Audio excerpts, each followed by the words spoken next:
அஸ்ஸலாமு வரஹ்மத்துல்லாஹி வபரகாத்து. Welcome to my new vlog.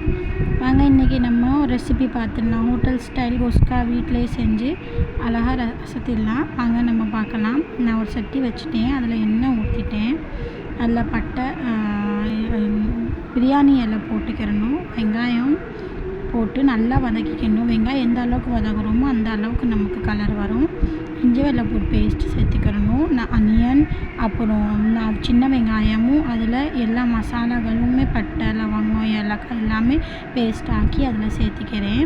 அதுக்கடுத்து நம்ம நல்லா வதங்கிட்டு தக்காளி சேர்த்திக்கிறணும். மல்லி இலை, புதினா இலை, பச்சை மிளகா எல்லாமே சேர்த்து நல்லா வதக்கிக்கிறணும். அப்புறம் நம்ம கரம் மசாலா, தனியா பவுடர், சில்லி பவுடர்லாம் போட்டு அதையும் நல்லா வதக்கிக்கிறணும். அப்புறம் தயிர் போட்டு எந்த அளவு கிளாஸில் நான் சாப்பாடு அரிசி எடுத்தேனோ அந்த கிளாஸில் நான் தண்ணி ஊற்றிக்கிறேன். 2.5 கிளாஸ் தண்ணி நல்லா கொதித்த உடனே அதில் நம்ம அரிசியை போட்டு சேர்த்துட்டு அதில் லெமன் ஜூஸ் போட்டு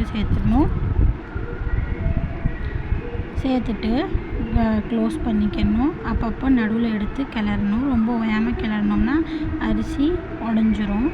நான் வீட்டு அரிசியில் தான் செஞ்சுருக்கேன். மறக்காமல் செஞ்சு பாருங்கள், செம்மையாக இருக்கும் பாருங்கள். அடுத்து நம்ம தம் போட்டுக்கிடலாம்.